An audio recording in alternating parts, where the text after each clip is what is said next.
নমস্কাৰ নিউজৰ বাতৰিলৈ স্বাগতম জনাই ষ্টুডিঅ'ৰ মজিয়াত মই উৎপল দাস চাওক আজিৰ সংবাদ পবিত্ৰ ভূমি অযোধ্যাত ৰাম মন্দিৰৰ প্ৰাণ প্ৰতিষ্ঠা একে সময়তে যোৰহাটৰ ঢেকগড়াস্থিত মহিবাবা সমন্বয় ক্ষেত্ৰত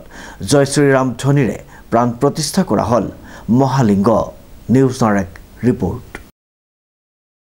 অযোধ্যাত ৰাম মন্দিৰৰ প্ৰাণ প্ৰতিষ্ঠাৰ একে সময়তে যোৰহাটৰ ঢেকগড়াস্থিত মহিবাবা সমন্বয় ক্ষেত্ৰত জয় শ্ৰীৰাম ধ্বনিৰে প্ৰাণ প্ৰতিষ্ঠা কৰা হ'ল মহালিংগ উল্লেখযোগ্য যে সদৌ অসম সাধুসন্ত ক্ষেত্ৰৰ উদ্যোগত আৰু মহিবাবা সমন্বয় ক্ষেত্ৰ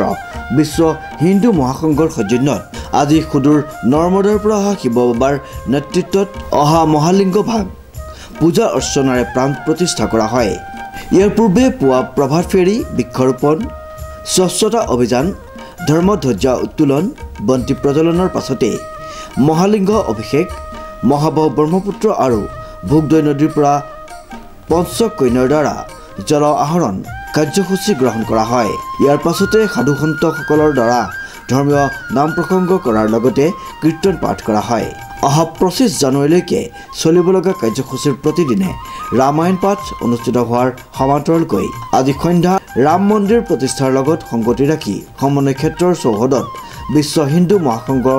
যোৰহাট জিলা সমিতিৰ উদ্যোগত 1000 এগছ বন্তি প্ৰজ্বলন কৰা হ'ব বুলি মহাসংঘৰ দেৱজিৎ বৰাই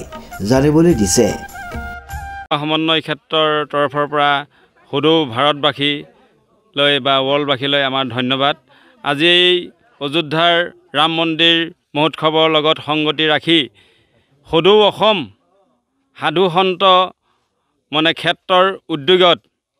শ্ৰী শ্ৰী মহিবাবা সমন্বয় ক্ষেত্ৰত নৰ্মদাৰ পৰা আহা মহালিংগ ভাগ একে সময় অযোধ্যাৰ সেই মহোৎসৱৰ ৰাম মন্দিৰৰ প্ৰাণ প্ৰতিষ্ঠাৰ মুহূৰ্ততে একে লগত সংগতি ৰাখি আমি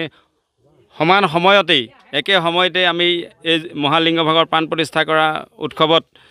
সকলো ৰাইজলৈ আমাৰ ইয়াৰ পৰা ধন্যবাদ জনোৱা হ'ল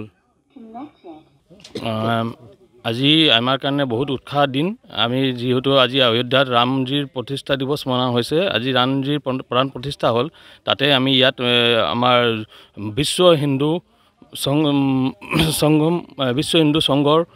সৌজন্যত মই ইয়াত সহ কোষাধ্যক্ষ অসম প্ৰান্তিক প্ৰদেশৰ সহ কোষাধ্যক্ষ হয় মই ইয়াত উপস্থিত হওঁ আৰু ইয়াত আমাৰ নৰ্দেশ্বৰৰ পৰা অহা মহালিংগম শিৱৰ প্ৰাণ প্ৰতিষ্ঠা কৰা হ'ল একেই সময়টো মিলাই ৰামজীৰ প্ৰাণ প্ৰতিষ্ঠাৰ লগতে সুযোগ কৰা হ'ল সদৌ অসম সাধু সংস্থাৰ লগতো যোগ লাগি মহিবাবা ইয়াত আপোনাৰ সমন্বয় ক্ষেত্ৰত যোগাযোগ কৰি আজি বহুত ভাল লাগিলে ৰাজ্যৰ বিভিন্ন জেগাৰ পৰা আস্থানৰ পৰা মানুহ ইয়াত অহা হৈছে আৰু চবৰে সহযোগতে আমি ইয়াত ভালকৈ বহুত ডাঙৰকৈ মহোৎসৱ পাতিলোঁ বহুত বহুত ধন্যবাদ যোৰহাটৰ পৰা প্ৰশান্ত গায়নৰ ৰিপৰ্ট নিউজ নাও।